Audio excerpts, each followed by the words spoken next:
Back to the drawing board. Sharon Horne-Ellstrom here. Our idiom, our expression, our proverb today, I don't think it's a proverb, I think it's just a business expression, a business idiom, is back to the drawing board. Have you ever heard this? Have you ever used it? I've used this one a ton. Why? Because I've made a lot of mistakes in my life, my career, my businesses, and I've had to go back to the beginning, start over again, go back to square one is another way of saying this expression. This expression actually first appeared and became famous in a cartoon, and it could be from before then, but what made it really famous was a cartoon by Peter Arno, the famous cartoonist. In the New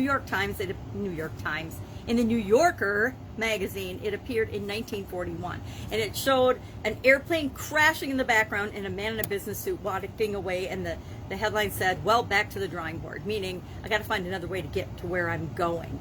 How true is that of our businesses and sometimes even our lives today, right? We find ourselves in a situation that is, or we try something, we launch something, we launch a new product, we launch a new service, we start our own business, and we try to find out how to make it work. And some things we do work, of course, that otherwise we wouldn't be going into business or building our business.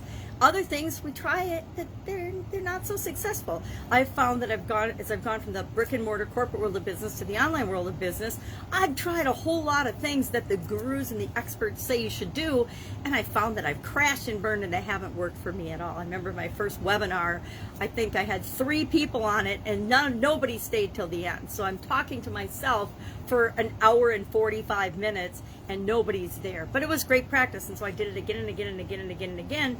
Went back to the drawing board, learned what worked, what didn't work, figured out what the messaging, tweaked and changed it.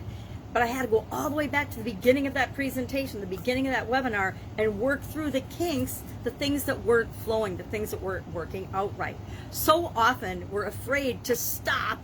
We're going down the runway, right? The plane's gonna take off. We're running with a project that we're getting all these red flags. We're getting these signs that something is wrong and the plane or the project is going to crash and burn. But instead of anybody speaking up and saying, wait, hold the phone, we got to address and fix this, we'll go forward with things. And even though we know that they're probably going to crash and burn, they're going to fail because something isn't right. It's better to fix something as soon as you find out that it isn't quite right, or change something. If you're going down a road and there's road construction and you didn't expect road construction, you can turn around and take another route, or you can continue to try to find out that 10 miles down the road is dead stop closed and you can't take that route anyway. So now you've lost 20 miles because you've had to backtrack the 10 miles, and you've lost 20 miles because you've gone 10 miles out of your way. You have to go 10 miles back to where you can begin to get back on track again, back to the drawing board. I would love to know your stories about having to go back to the drawing board. Have you had to start projects over? I know when I was designing our house, I designed our family home, the home I sold about a year ago now with my ex-husband, and I designed it, and he was our general contractor then. And I had to go back to a lot of times to the drawing board because some of the things that I wanted in my house weren't actually physically possible to create the way I had imagined them. And so we had to find workarounds to make them work. I and many of us go back to the drawing board with respect to relationships. Some of us are divorced. Some of us are in different relationships than we were in a while ago. We've had to go back to the drawing board and start over in a new relationship. Oftentimes in our business, I remember in the Italian food business, I would get a bee in my bonnet that I wanted to go away from our core products, our core values. We made ravioli and red sauce and white sauce and Italian garlic bread, things like that. Meatballs, pizzas. Over the years, we tried different products and not services so much. Well, I guess we did some services too, but mostly products, because I would get bored and think, oh, there's got to be another flavor that people love or want to eat. So we tried to make gluten-free ravioli, and we tested that. We tried to make lots of different flavors of ravioli. My personal favorite was chocolate ravioli with caramel sauce. Was a chocolate dough with chocolate filling and then caramel sauce on top. It was absolutely delicious, but it was a hard sell. And I tested it, and turned out people didn't like it as much as I did, but I thought it was awesome. I also loved our lobster ravioli. It was handmade, homemade lobster ravioli, nothing better.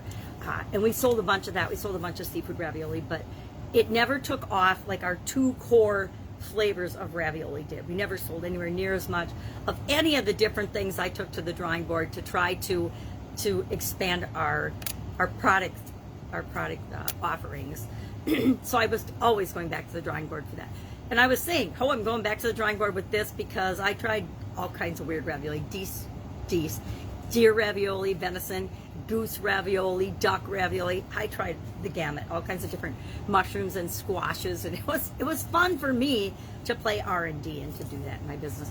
But it taught me that a lot of times the first time you try something, it's not going to work. The first seafood ravioli I made wasn't the one that we ended up taking to market because it wasn't right. It was a little off, and so we went back, played with the recipe some more, made it, did it again and again and again. We probably did 30 different iterations before I took it to a test market and tested that flavor out in the world, right? Because it had to be right before we even launched it. So oftentimes we have to go back to the drawing board. Starting over is not a failure. It just means the first thing that we tried didn't work.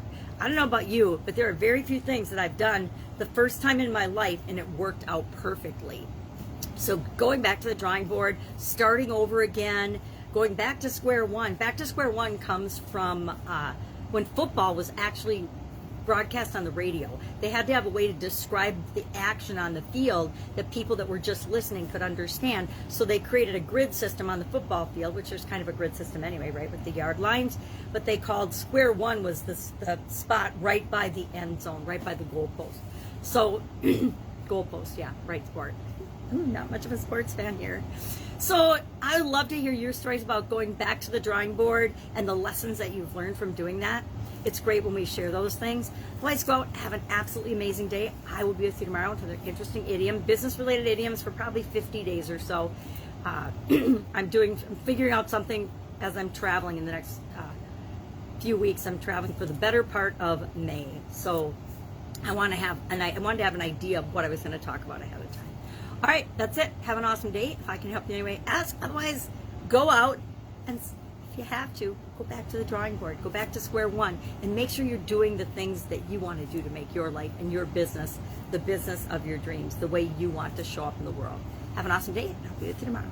Bye.